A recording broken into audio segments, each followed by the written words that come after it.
ជំរាបសួរបងប្អូនទាំងអស់គ្នាថ្ងៃនេះមានបទសម្ភាសន៍មួយទាក់ទងទៅនឹងយើងមានប្រតិភូមកពីប្រទេសអេស្ប៉ាញដែលគាត់មកចែករំលែកចំណេះដឹងបទពិសោធន៍ពាក់ព័ន្ធនឹង IT ហើយពួកគាត់ភាគច្រើនគឺ professor គឺជាសាស្ត្រាចារ្យបង្រៀននៅ higher education ហ្មងគឺគាត់មកចែករំលែកទាក់ទងទៅនឹង technology នៅប្រទេសអេស្ប៉ាញតើគេដើរដល់ណាហើយទាំង AI ក្តីទាំង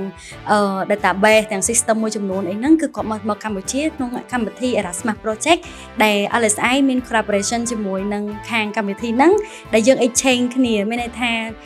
ពួកគាត់អញ្ជើញមកពី Spain ហើយពីកម្ពុជាទៅក៏នឹងទៅទស្សនកិច្ចនៅអេស្ប៉ាញដែរអញ្ចឹងលើកនេះគឺគាត់អញ្ជើញមកហើយនៅខែ6នឹងមានបេក្ខភាពពីប្រទេសកម្ពុជាទៅប្រទេសអេស្ប៉ាញដូចគ្នាដែរអញ្ចឹងនៅក្នុងដំណើរទស្សនកិច្ចនេះមានរយៈពេល10ថ្ងៃហើយ4ថ្ងៃគឺនៅទីក្រុងភ្នំពេញ6ថ្ងៃទៀតគឺនៅសៀមរាបចាអញ្ចឹងការមកនេះគឺនិស្សិតរបស់យើងមានឱកាសរៀនសូត្រសម្បូរបែបមែនតើតាក់ទងទៅនឹង technology តាក់ទងទៅនឹង AI ហើយក៏គាត់មកសិក្សាស្វែងយល់អំពី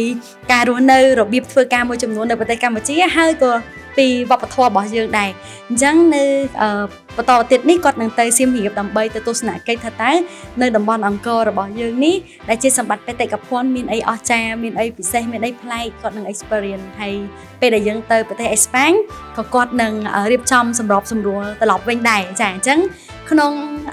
project Erasmus project នេះគឺជាកម្មវិធីមួយដែលអនុញ្ញាតឲ្យនិស្សិតមានឱកាសបានទៅបន្តការសិក្សាផងហើយបុគ្គលិកក៏មានឱកាសទៅរៀនសូត្រពីរបៀបរបបធ្វើការនៅខាងក្រៅដូចគ្នាដែរឥឡូវនេះគឺយើងកំពុងតែហោះ LSI Business School កំពុងតែរៀបចំក្នុងការសម្របសម្រួលទាំងអស់នៅពេលដែលគាត់អញ្ជើញមកហើយយើងនឹងមានបុគ្គលិករបស់យើងនឹងទៅទស្សនកិច្ចនៅប្រទេសអេស្ប៉ាញវិញដូចគ្នាដែរអញ្ចឹងម្ដងទៀតនៅ LSI Business School យើងមាន cooperation យើងមានការសហការជាលក្ខណៈអន្តរជាតិនៅក្នុង project ជាច្រើននៅក្នុងកម្មវិធីជាច្រើនដែលជំរុញឲ្យនិស្សិតគាត់រៀនទាំងនៅក្នុងកម្មវិធីផងគាត់រៀនពីបទពិសោធន៍ជាក់ស្ដែងរបស់ភ្ញៀវដែលបានអញ្ជើញមកពីក្រៅប្រទេសដើម្បីស្ដាប់ថាតើពិភពលោកឥឡូវហ្នឹងគេដើរដល់ណាហើយគេកំពុងធ្វើអីគេខ្លះហើយយើងអាចរៀនសូត្រអីបានដើម្បីឲ្យជីវិតរបស់យើងហ្នឹងឬក៏ដំណើរក្នុងការរៀនសូត្ររបស់យើងហ្នឹងឆ្លើយតបទៅនឹងទីផ្សារជាក់ស្ដែងនៅលើពិភពលោកតែម្ដងហើយ LSI Business School កម្មវិធីសិក្សាជាស្តង់ដារអន្តរជាតិប្រើប្រាស់ភាសាអង់គ្លេសជាយានដើម្បីពង្រឹងនិងពង្រីកចំណេះដឹងផ្នែកភាសាកាន់តែច្រើនផងហើយក៏អនុញ្ញាតឲ្យនិស្សិតរបស់យើងនឹងងាយស្រួលក្នុងការទំនាក់ទំនងទៅខាងក្រៅផងដែរចាអញ្ចឹងសាជាថ្មីម្ដងទៀតសង្ឃឹមថាបងប្អូនទាំងអស់គ្នាមានឱកាសសិក្សាស្វែងយល់នៅមេរៀនល្អៗទាំងអស់នោះតាមរយៈ page របស់ LSI Business School ហើយយើងនឹងមានវីដេអូជាច្រើនដើម្បីចែករំលែកបងប្អូនទាំងអស់គ្នាផងដែរអរគុណជួបគ្នានៅវីដេអូក្រោយទៀត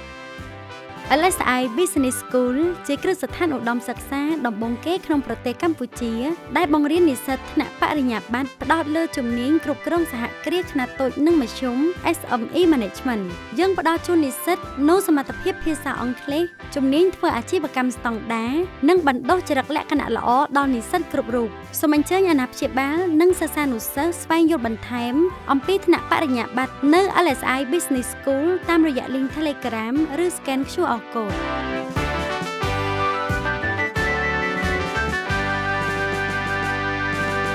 LSI Business School, where leaders learn.